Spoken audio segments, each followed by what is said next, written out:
na me ne watsena ekusi sɛ wu ɛbɛtete yɛn ntɛm ɔba no ɛne ho kronkron amen. Brdiako jima eye me dok no prekope efri na ekwe papa mu boni mu yade mu apomodi mu ohie mu sika mu kwajo asare Brdiako jima medo na makrokro na me ne watena akosi se owu betete ente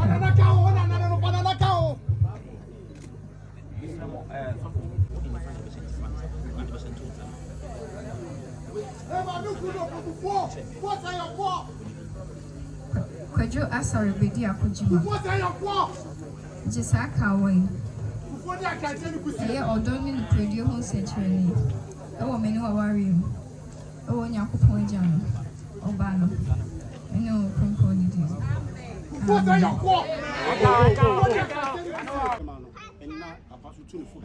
na hanisha nti mane ha se ye fresh branch bonana na wa begina ha anya ha na ese ko gina ese ko de be hye nsem o bi a wote no nti mesire mo so o mani mu so anye bo apayo o me emfa na sa hanisha adaro mo branch ana adaro mo be so kakra ema ebre bi ba adwa na kutwan ye wontimi nkanti ese pa bibi ne team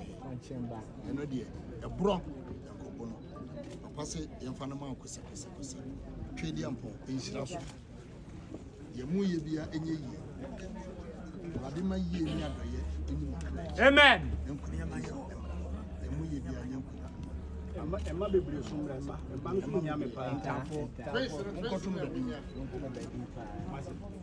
e ka won bom e wo onyame agya onyame oba onyame kokoro no di mu awurade ma ombewo emfa wo ho emfa wo mba na fa ahodie emra ni gie mra sika mra e wo Yesu di mu amen. Amen.